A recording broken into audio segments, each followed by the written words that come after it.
to Invest Spotlight on Impact Investing. Today we have a very special guest, Megan Fielding from Nuveen. Welcome, Megan. Thank you, Julie. It's great to be here. Thank you so much for joining us, and we're looking forward to the conversation. Great. So to give you guys a little bit of background, my name is Julia Wilkinson. I am the CEO of Invest. My background is primarily in capital markets and impact investing. And Invest is an accelerator for both impact investors, fund managers, private wealth, and even financial advisors, as well as social entrepreneurs. Today, we'll be particularly focused on gender, both as it relates to Women's History Month, finance, and impact investing. So we're lucky to have Megan here, who both has a depth of experience in the space and is a leader in the financial industry. And we're very honored to have her voice and opinion on the subject with us today. So Megan, tell us a little bit about yourself, who you are, and why you got involved in ESG and impact. Yeah, I started my career working down on Wall Street in New York City, and I was working for a large US pension fund manager. And literally the first month of the job, I was handed a book on the Sullivan Principles. This was in the late 1980s, and told that I needed to work with some of our more prominent pension funds on screening certain companies out of their portfolio according to the Sullivan Principle guidelines. And within a couple of years, Nelson Mandela was freed, and there was a ticker tape parade in New York City. And I had the opportunity to go, and literally was just a few feet away from him as he went by. And he had the effect where he looked like he was smiling right at you, right? And I felt that.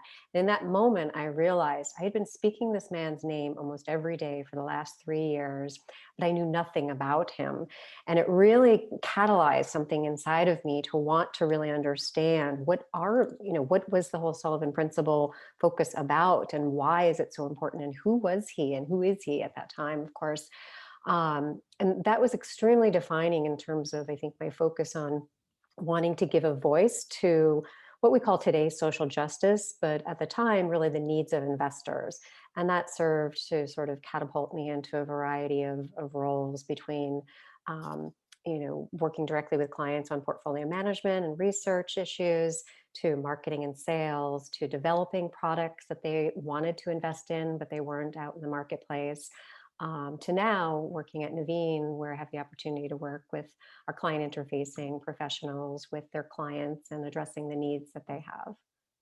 Amazing. And most of those clients, in your segment, you focus on ESG and impact integration for those clients?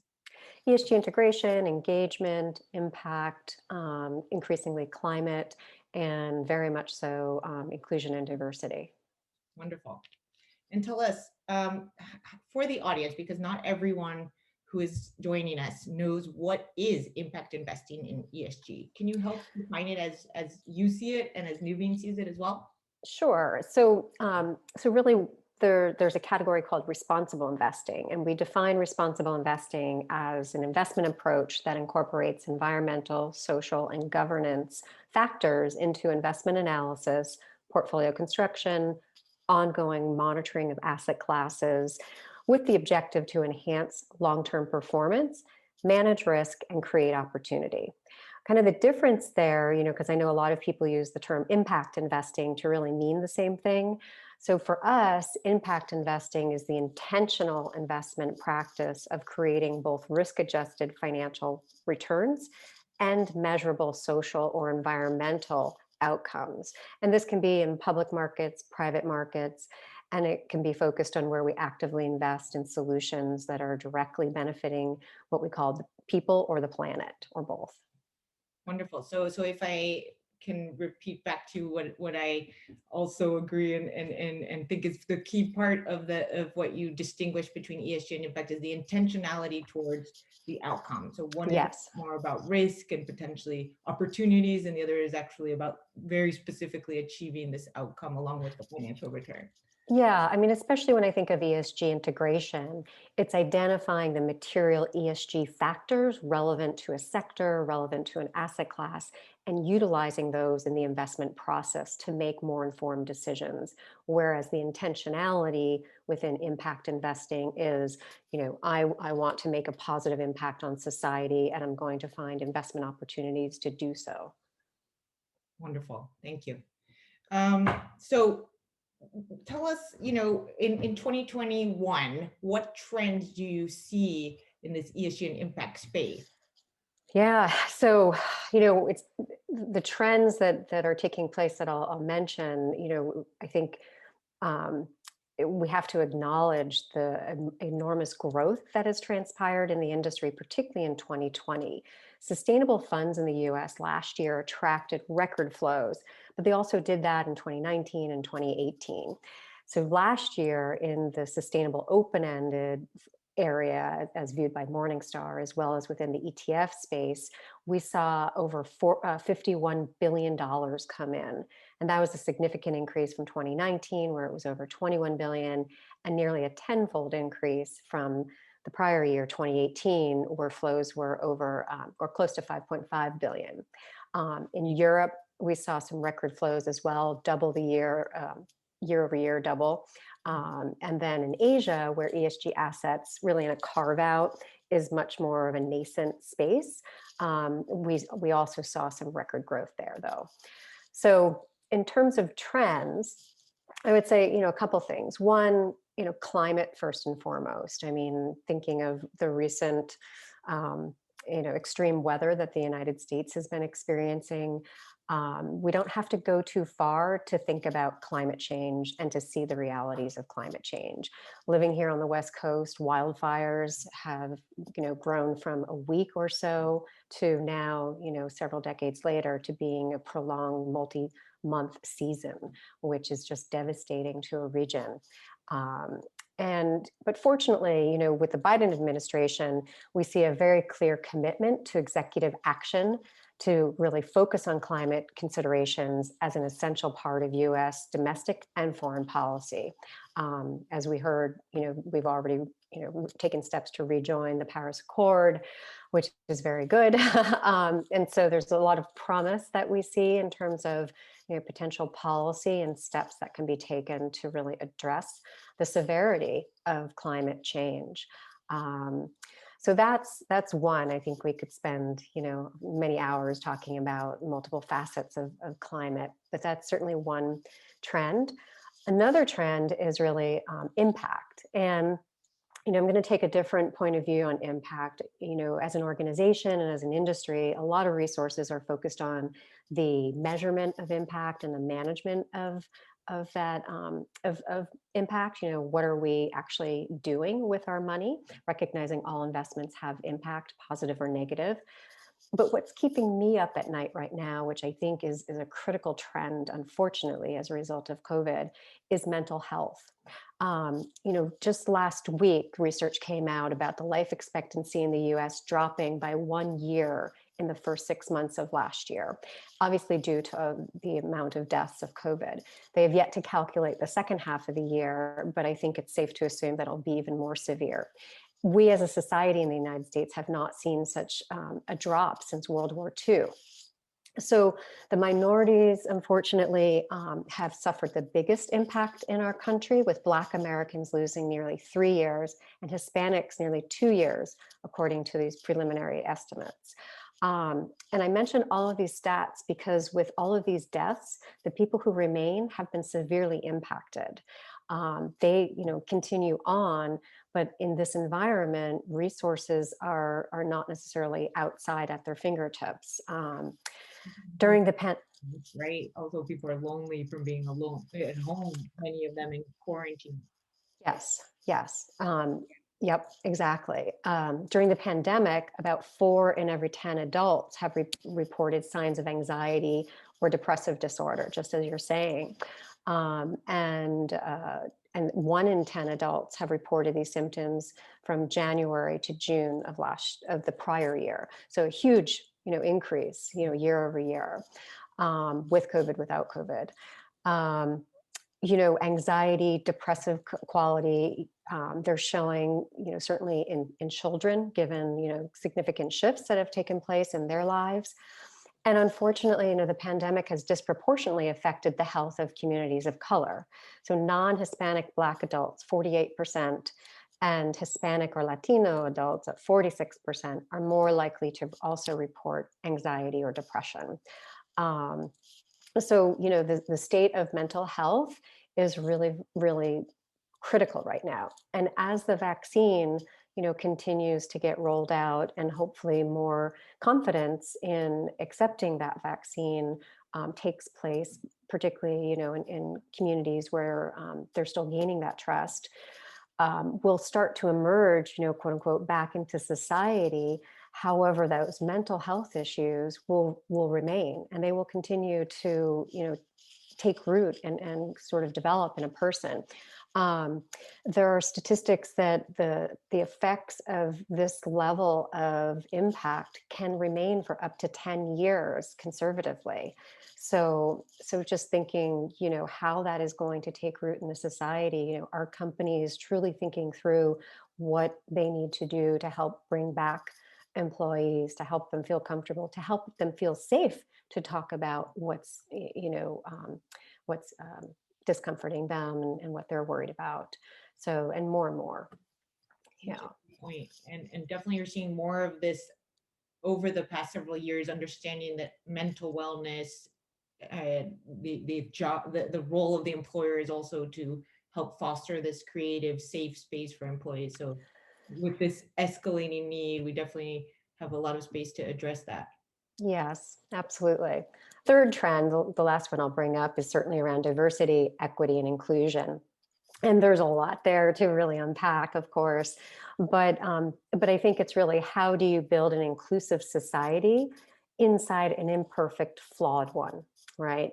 So you have to start from where you're at. You have to own where you're at, recognize that, have transparency around it, build a culture of transparency, and bring light to unconscious biases. They exist wherever you go. So it's bringing light to that and re-educating people.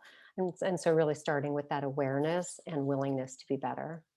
Yes, I think that's such a great point. And you touched on the fact that in the DNI situation, we also have many other factors that are exacerbating inequalities, such as access to healthcare, mental health services, etc. So all these things kind of tie together as necessary for a true transformation, right? Yeah. Yes. Well, thank you. Those were all excellent and very, very timely. Um, on to our next most timely issue, given it's Women's History Month. Yeah. We wanted to talk about the important theme of women in finance and gender lens investing, which is another exciting area in the DNI space. Tell us a little bit, what trends do you see and where are we as women greatly underrepresented? And feel free to share any of your own personal experience and views on that as well as a woman in finance. Yeah. So as a woman in finance for now a little over 3 decades, I do want to sort of recognize, so I was preparing some thoughts for our conversation today. I thought back to the first decade of my career. And there was a woman, Eileen Rominger, who's now, I think, semi-retired. She's on the board of Swiss Re, I believe. She was previously with the SEC, Goldman, and then earlier at Oppenheimer Capital, where I started my career. And she was a, rock star portfolio manager. And she took the time to offer me some really critical advice at a very, sort of interesting time in my career where a lot was going on and I was getting pulled in a lot of different ways. And it was very obvious. And, at the time, not many women, number one, were in positions like hers. And number two, not many women viewed other women in a favorable light. They viewed them as competition. So it was really unusual. And as I continued my career, it was really unusual to recognize the advice that she offered me and the willingness, quote unquote, my door is always open to you. So that really stood out. And then another person I spent a number of years at the time an eBay-owned subsidiary called Microplace, which in today's terminology is was a fintech impact investing retail platform, broker dealer. And Tracy Turner was the founder there, and she's truly a visionary. Just really focused on how do we make a social impact and go about doing it in a really creative, inspiring way. So, so yeah, so truly impactful people in my life. But what trends do I see, and what's greatly underrepresented? I mean, there certainly is the trend for greater board leadership and more inclusive talent management, to have more opportunities for women across all layers of an organization, and pay equity. I think it's really separating those two topics that are so critical. Certainly we saw last December, just a couple months ago, the NASDAQ file with the SEC for the proposal to have board diversity and disclosure. And that's very exciting. And I think, certainly other companies are, or not other companies, but companies are certainly noticing that if they haven't already established gender board diversity themselves, and diversity, kind of at the C-suite. But it's really taking that and moving it across all layers of an organization. And again, in addition to that, ensuring that there's pay equity. I think that's still an underrepresented area of our world, really. Making it attractive also to college grads is, I think, a huge challenge / opportunity. So many college students I know and mentor, they look at me like I'm crazy when I suggest financial services, because the first thing they say, they either remember the global financial crisis, where they feel that Wall Street did bad by their family if they lost their homes or their mortgages or something impactful. Or they just see it as an all white male club, and there's no reason for them to play in that game. So I've even had, young white gentlemen tell me that they don't want to play in something like that or work in something like that. So I think, as an industry, we still have a lot of work to not build a reputation, but prove a reputation of being an inclusive environment and demonstrating that. Yeah. Very interesting. A couple of points I wanted to mention on what you said. I think it clearly struck you, this relationship with your mentor, because I think if I'm correct, that you've always been very focused on mentoring women yourself.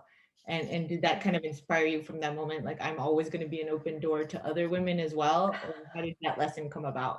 Well, that's an interesting question for a lot of reasons, but for two in particular. One, I went to an all women's undergrad. So I never chose that college based on the all women environment. It was more a nice surprise when I got there. And it was more in communication with my friends who were at co-ed universities or colleges, listening to the differences. And, I would say, oh, I have 5 people in my class and I'm leading a project group, or I'm doing this, or I'm meeting with the professor for lunch. And they would say, oh, I had a date with somebody and I skipped school, or I didn't go to class. And so it was a different sort of focus. But I also heard a lot about not feeling empowered to, be part of a working group or lead a working group within a research group or research-oriented class, because of that dynamic with men and women. So it was, sort of this awareness, like, wow, women have to help women. But as probably in the first, I don't know, 15 years of my career, I had a lot of advice from men. And so one gentleman used the term it would be career suicide to associate yourself with women's organizations. He literally said, working in finance, you need to be seen as one of the guys. And he said, you need to be tough. You already know everything. That's important. But, if you surround yourself with women, that will be a weakness. And, this was in New York, in the 90s. And that did leave a strong impression until a number of years later, when I started, I actually had somebody on my team who was pregnant, who came to me, and she wasn't able to come in it was a West Coast position, and our hours were kind of 6 a.m. to 6 p.m. And she was talking about being sick in the morning. And I said, fine, come in when you can. And everybody on the team disagreed and they all protested. And it was that recognition that she needed an advocate. And so I kind of went, became that advocate for her. Expanding on the topic of kind of the economic opportunity behind investing in women in finance and entrepreneurs and fund managers. Can you tell us a little bit about what we can expect in terms of ROI, GDP growth, any statistics that you can point to on the benefits of investing in women on top of it being ethical and fair? Yeah. I mean, there's a lot of great research out there. Morningstar research suggests that investors who select funds based on manager gender may experience better performance with mixed gender investment teams in both equity and fixed income. There's also research out there to underscore that women fund managers tend to exhibit more consistent performance, less volatility, and a more measured approach to risk management. And from a stat perspective, women portfolio managers trade 55% less than their male counterparts, which doesn't add necessarily, but as a whole, they add 94 basis points per year.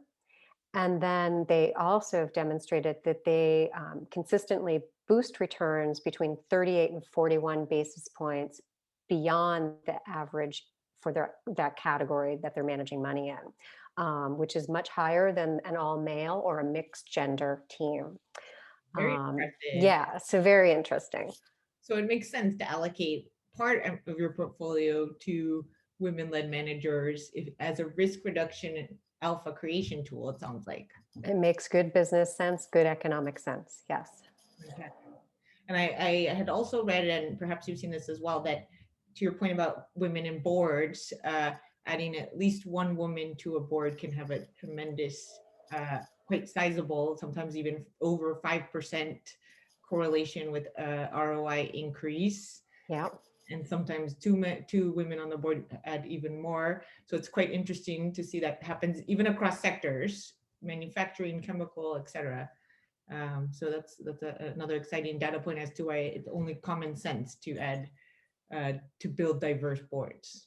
Yes, and there's still so much room on that topic. I mean, Deloitte has some studies out which show that women account for less than 20% of board committees on a global basis.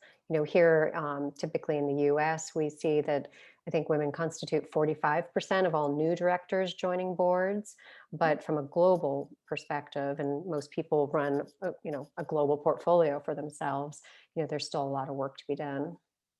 And I some people say, what will be the impact of sort of rushing to create these new board structures? Is there a possibility there'll be sort of a oversight issue or gaps in performance? And I look to the example of Norway, where they have actually mandated that all boards have 40% women and has been in place for a few years now. And I believe there have been several studies showing that, in fact, the companies have performed just as well on a relative basis, if not in some cases better. So at least that mitigates some of the concerns that it is sort of rushed and could potentially have a backfire. Yes. Awesome. So tell us, what advice do you have for women and their allies, men and non-binary allies looking to support gender equality in finance and investing? Yeah, a couple thoughts. One, since we're talking about investing, the power of the money. So money can be categorized in a lot of different ways. So from an investment lens, there are a number of dedicated funds that are focused on investing in women. That could be through an ETF structure.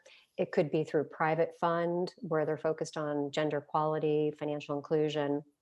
You can also look at women-run funds, regardless of what that fund is investing in, recognizing, the stats that we've shared earlier. From a donation perspective, the power of your donations can go very far.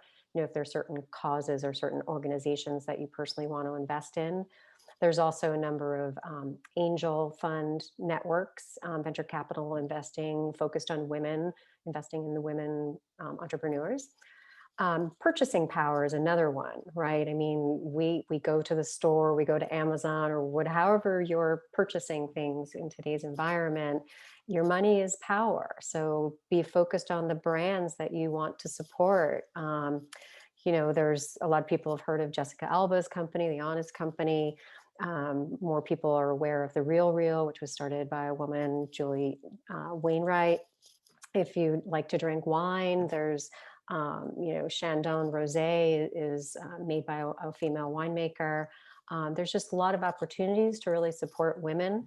And another area I really believe passionately in is being an advocate and also an educator. So an advocate for people who might not have that voice, or educating people around why this is important and helping them, understand those things. And then finally, there's a number of great organizations doing some terrific research. Two in particular, the Criterion Institute, Joy Anderson runs that. And then How Women Lead, Julie Castro Abrams runs that, and they offer a really good startup or really good education program around investing in startup funding and angel and venture investing. Great advice. I love all of those. In fact, some of those I'm down to from you. But I love the idea of also kind of training the next generation or the current generation of female investors on angel investing and kind of getting them more excited about managing their assets.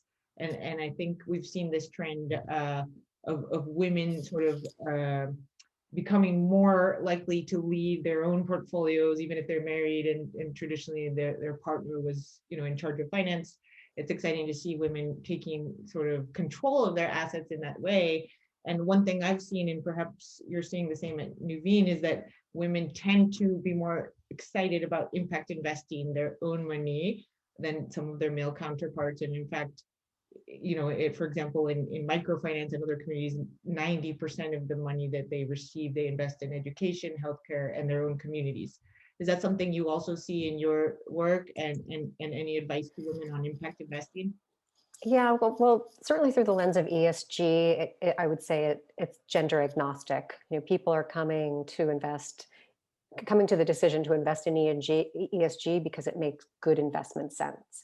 From an impact perspective, generally speaking, our investors are institutions. So again, it's through the economic lens. But depending on who that investor is, they do oftentimes have boards of directors who might have a specific mandate for social impact or an environmental impact. That said, just through networks and real life experience, I would say more and more people, just as you outlined, tend to associate with more of a female orientation, that they see the impact, they feel the impact, they themselves might have children or they're passionate about education. And so this helps to fuel that from an investment perspective. And really, historically, women have been driving philanthropic sort of allocations of the wallet, so to speak, for a household. So this is really a natural extension for them to shift into. Great point. Yeah. So looking back at your inspiring career at the forefront of ESG and impact, what lessons have you learned that you would like to share with the new generation of ESG investors, the Gen Z, I guess we call them? Yeah, I mean, a couple different things. One, knowledge is really important. It can be powerful, right? So you don't necessarily have to be the smartest person in the room, but you want to be well educated, you want to be well credentialed, really invest in your education around the subject matter. Public speaking is another one. If you're not currently comfortable with public speaking, get comfortable with it, because you might not be presenting in front of a board, but you have to be able to interface with people. So having public speaking skills are essential.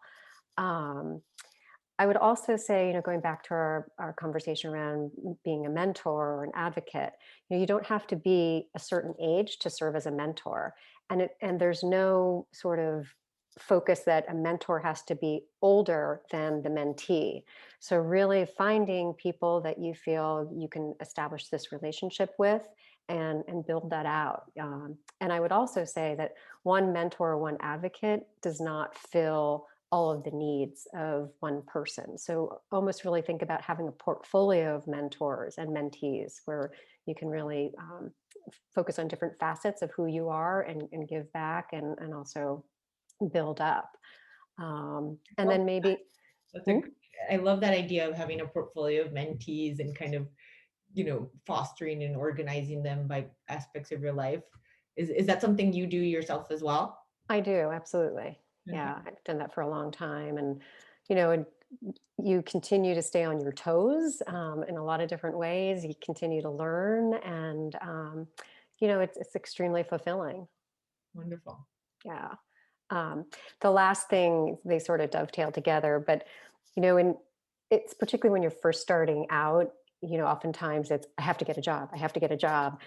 But it's also really important to listen to yourself. Are these people, is this the culture that you see yourself in? That is so important. I mean, for me, the terminology is find your tribe. Make sure you're with your people, or at least people that you can spend 8 to 12 hours with on some days. And I always think it's important to have an element of fun in the workplace, again, because you are spending so much time there with the people around you. And if you don't have a sense of humor, particularly at really difficult times, it can be that much more challenging. That's so true. Like, especially when you, like you said, you have very intense responsibilities and very long hours. It's so important to have a strong firm culture. And hopefully, to your point earlier about how do we attract millennials, the next generation, some of the people that went through the crisis back into Yeah. finance. And I think it really ties back to sort of what you're saying, firm culture, inclusiveness. And I do see that the companies are taking steps in that direction. And it does seem that you're seeing a lot more vulnerable, authentic discussions as well, and transparency. So hopefully that trend continues. Yes, definitely. It's encouraging. So as our last question of this amazing interview, um, tell us in 10 years from now, 2030, hopefully we've addressed some of the major causes of climate change, and we see the future is more inclusive. But what do you think the finance world will look like, uh, if, for example, as it relates to gender, impact, and ESG?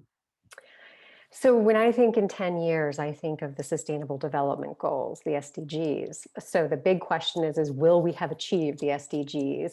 And I think it's probably realistic to assume, no, we haven't achieved the SDGs, just as the Millennium Development Goals were not achieved, but they were shifted and expanded to create the Sustainable Development Goals. So I would anticipate we'd be in the midst of that conversion, recognizing that progress has been made, progress towards, alleviation of extreme poverty, progress towards gender equality and an all-inclusive society. Um, but I don't expect it will be a perfect society in 10 years, by no means.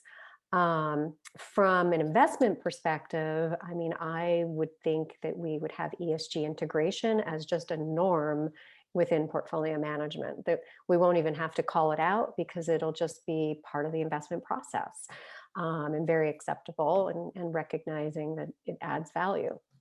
Um, and I also believe that we'll see a lot new issuance of securities, just as we've seen sort of the creation of the green bond space and adoption of green bond like structures, for example, the blue bond coming out recently a couple years ago. I think we'll see a lot more creativity in issuance of securities that are tied to true impact. Is this a direct impact, direct and measurable impact for society or the environment? So that's really exciting to think about. And then I still have this vision of, hopefully it's not in 10 years, hopefully it's in a couple of years, but receiving my quarterly and annual financial reports where it's not strictly my investment performance, but it actually gives me my impact numbers. That could be maybe an ESG number, quality number, or perhaps the carbon intensity of my portfolio. What does that look like? The carbon footprint, as well as the impact. So Very exciting. I also am hoping and looking forward to that day, and maybe even sort of tying performance, portfolio manager performance to some of these impact outcomes. Is yes. something I think could be very helpful in aligning all the interest groups. But yeah, Yeah. I love that, and I 100% agree. I really hope we're on good pace to resolving some of the SDG concerns and achieving these very important goals. But I also agree we have a lot to do to get us there. So likely we're still in process then. Yeah. But very inspiring that we have this consensus growing, like you said, that we're seeing these incredible inflows into ESG, that, like you mentioned, women have come a long way and are building and collaborating better to support each other and with their male allies as well. So I think, like you, I'm very hopeful, and I think 2021 will bring hopefully a new, like you said, the standardization and integration of ESG into everything we do, and impact beyond that. So thank you for everything you've done and achieved in your life to make what is possible today happen, which I really think you should take great credit for it, along with many of your esteemed colleagues. And I appreciate all you've done to mentor women like myself. So thank you for your time and your commitment to this field. Thank you so much. Really pleasure to be here and to have the conversation. Wonderful. Well, happy Women's History Month, and hopefully we'll see you here again soon. I look forward to it. Thanks again.